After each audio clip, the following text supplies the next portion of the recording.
Le vice-premier ministre, ministre de l'économie nationale, Daniel Mukoko Samba, en compagnie du ministre d'État, ministre de la Justice, Constant Moutamba, ont le mercredi 10 juillet 2024 échangé avec le directeur général et la directrice générale adjointe du guichet unique de création d'entreprises et quelques directeurs de l'administration de l'économie nationale. Les échanges ont tourné autour de la situation vécue actuellement dans ce guichet. Introduisant la réunion, le patron de l'économie nationale a rappelé que le guichet unique est une importance dans l'amélioration du climat des affaires. Prenant la parole à son tour, le ministre d'État, ministre de la Justice, a énuméré les écueils qui bloquent le bon fonctionnement du guichet unique de création d'entreprises. Il s'agit notamment de la lourdeur dans le processus de l'octroi d'actes juridiques aux sociétés en création, les climats délétères dans lesquels œuvrent les agents du guichet et le manque d'infrastructures. De son côté, le directeur général du guichet unique de création d'entreprises a énuméré 3 contraintes qui bloquent la bonne marche de son service, à savoir le manque de budget, la précarité sur le plan social, l'opérationnalité.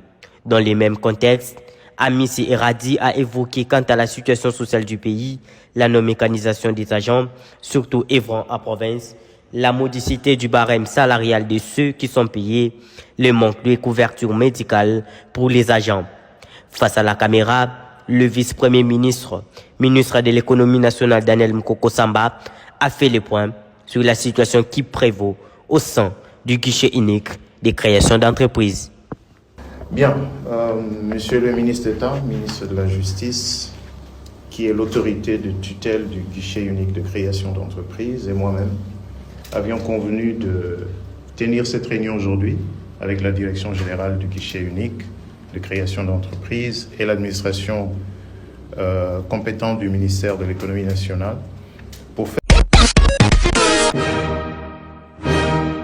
La ministre d'État, ministre des Affaires foncières Akasia Bandoubo Lambungu a réuni ce jeudi 11 juillet au Salon Bleu de l'hôtel du gouvernement à Kinshasa les conservateurs de titres immobiliers et les chefs de division des cadastres de l'espace Grand Katanga au cours d'une rencontre d'orientation et de prise de contact dans le cadre de la poursuite de ces consultations de l'administration foncière récemment lancée. Cette énième réunion, présidée par la ministre d'État, se veut une impulsion de la nouvelle dynamique en faveur de l'administration foncière du pays et ici des agents publics de l'espace Grand Katanga. Ils viennent précisément de la province du Tanganyika, du Haut-Touélé, du Haut-Katanga, du Lualaba et les 4 provinces du sud-est de la RDC. Dans ce mot d'introduction, Gérard Mugangu, secrétaire général aux affaires foncières, a remercié la ministre d'État. Il a salué la détermination de la patronne des affaires foncières et a déclaré que tous les cadres et agents fonciers ont le devoir de l'accompagner durant son mandat. Le numéro 1 des affaires foncières, de son côté, a salué la présence de ses invités qui ont effectué un long périple pour atterrir à Kinshasa et prendre part à ses assises. Elle a étalé ses directives qu'elle veut impulser au sein de l'administration foncière, à savoir l'assainissement du secteur foncier, la mobilisation de recettes relevant du secteur, la réduction des conflits fonciers, la bonne gouvernance de l'administration foncière et enfin redorer l'image de l'administration foncière dans la communauté. Et pour atteindre ces objectifs, a-t-elle souligné, il y a des préalables tels que le respect de la loi et les règles en la matière, insistant ainsi sur l'utilité, la compétence et de l'éthique professionnelle,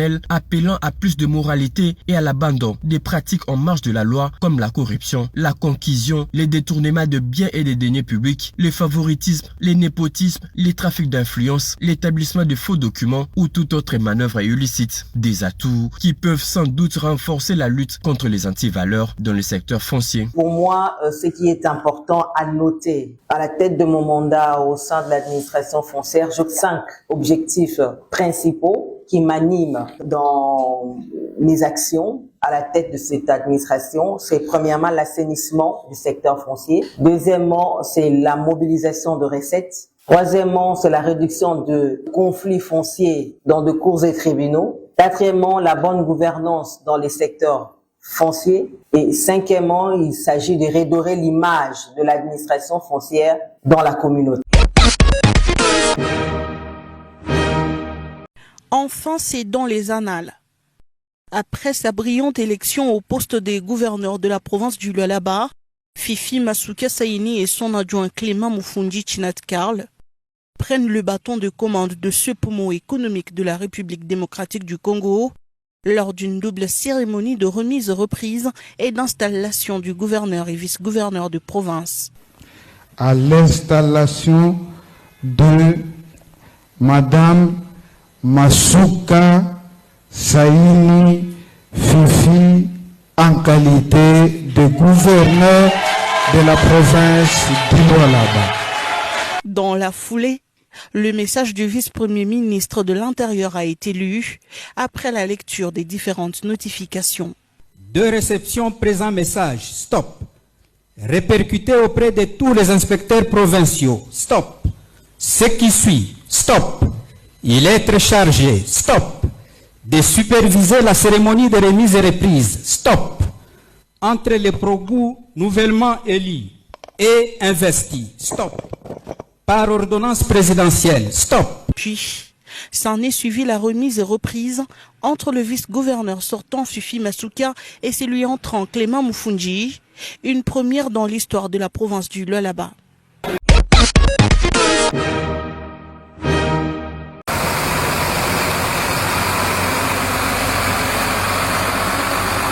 Déterminé à lutter contre l'insalubrité, la très dynamique Joyce Punda Chansa, maire ad intérim de Lubumbashi, a déployé ce dimanche 14 juillet 2024 les camions balayeurs sur la route du Golfe. Cette artère de grande utilité a été nettoyée sur tout son parcours par des camions à eau disponibilisés par l'hôtel de ville.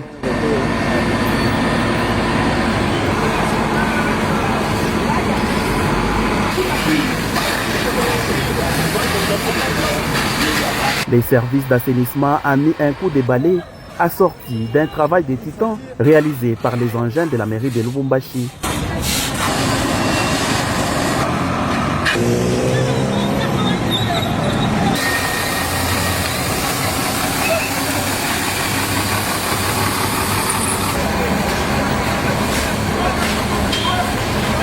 Cette opération de grande envergure a été également effectuée tout le long de l'avenue Kassavubu. Les séparateurs, les bordures ainsi que la piétonnière ont été aussi nettoyés avec des jets d'eau pour ainsi rendre salubres ces avenues construites par les gouvernements Jacques Kabula Katoué dans les viseurs des équipes conduites par l'honorable Joyce Punda Chansa.